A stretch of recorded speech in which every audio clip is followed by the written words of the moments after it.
Oi, amiga, amigo, tudo bem? Deus abençoe você. Gente, eu quero fazer uma análise política sobre a eleição presidencial deste ano, 2026, mas não é uma análise de cunho ideológico, nem partidário. É uma análise técnica que eu quero que você me acompanhe. É bastante interessante.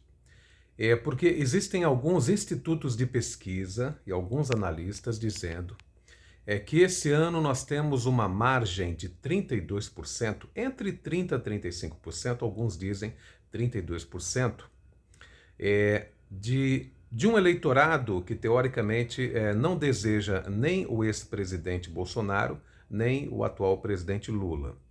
E que estes dois teriam, assim, um naco aproximadamente, um capítulo aproximadamente, entre 30% a 35% para cada um do eleitorado.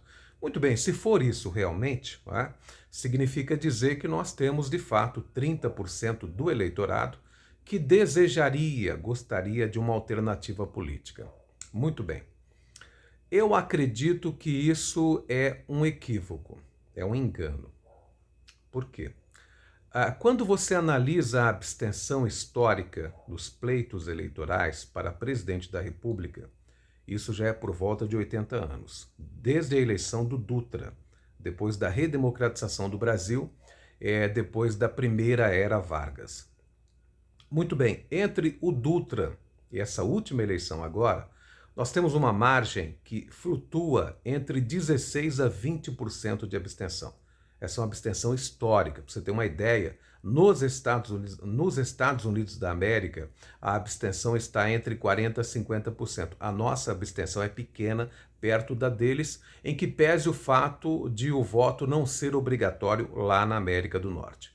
Mas veja, então, desde Dutra para cá, nós temos essa abstenção, entre 16% a 20%.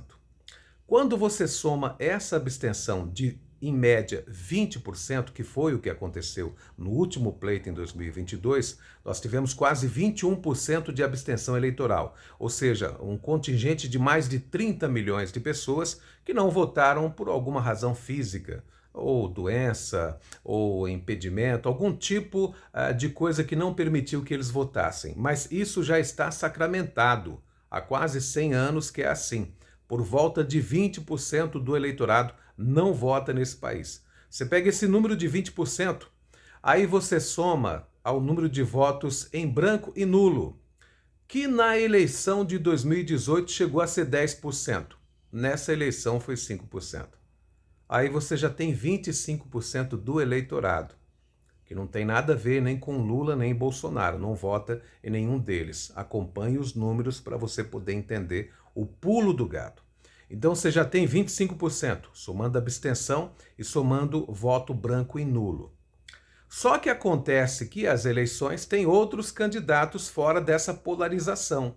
Por exemplo, na última eleição teve a Tebet, teve o Ciro também. Se você somar esses votos, dá em média 7 pontos percentuais. E tem muita gente que no segundo turno não vai votar na polarização, ou seja, nem no Lula, nem no Bolsonaro.